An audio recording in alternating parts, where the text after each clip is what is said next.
in terms of Nepal and kind of where it fits, I mean, what I would say there is that I do think that the depth and length and scope of the U.S.-Nepali relationship speaks to the enduring friendship and partnership between our two peoples.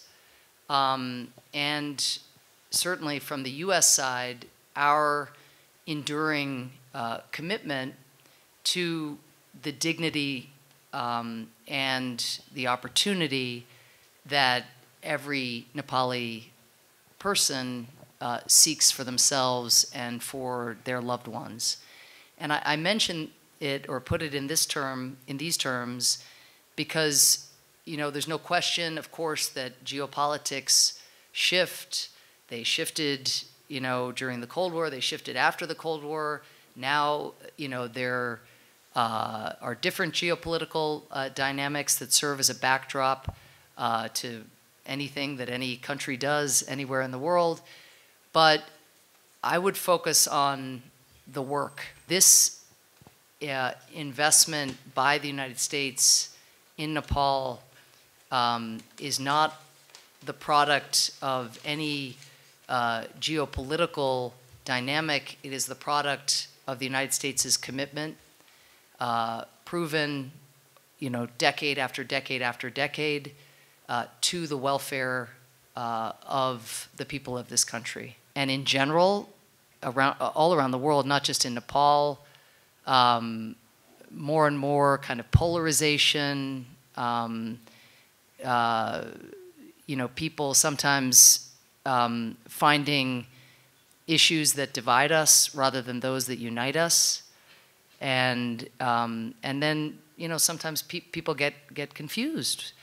But we believe in the United States that it is in the long-term interests of the American people for democracy and democratic institutions to be stronger, for citizens to be able to access social services, healthcare, education, for everywhere in the world, for the next generation to be better off than the generation before.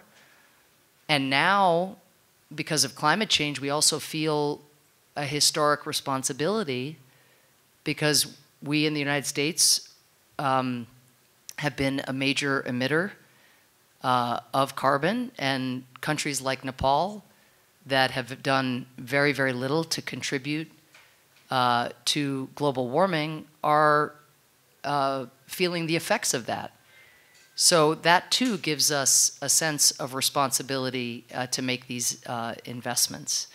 But I think what you'll see is our work is definitely evolving. We try to evolve to meet new challenges like climate change, like Nepal's journey to middle-income status. We want always to adapt. We want to bring the private sector in much more and be much more active in that space than maybe we were 10 or 15 years ago.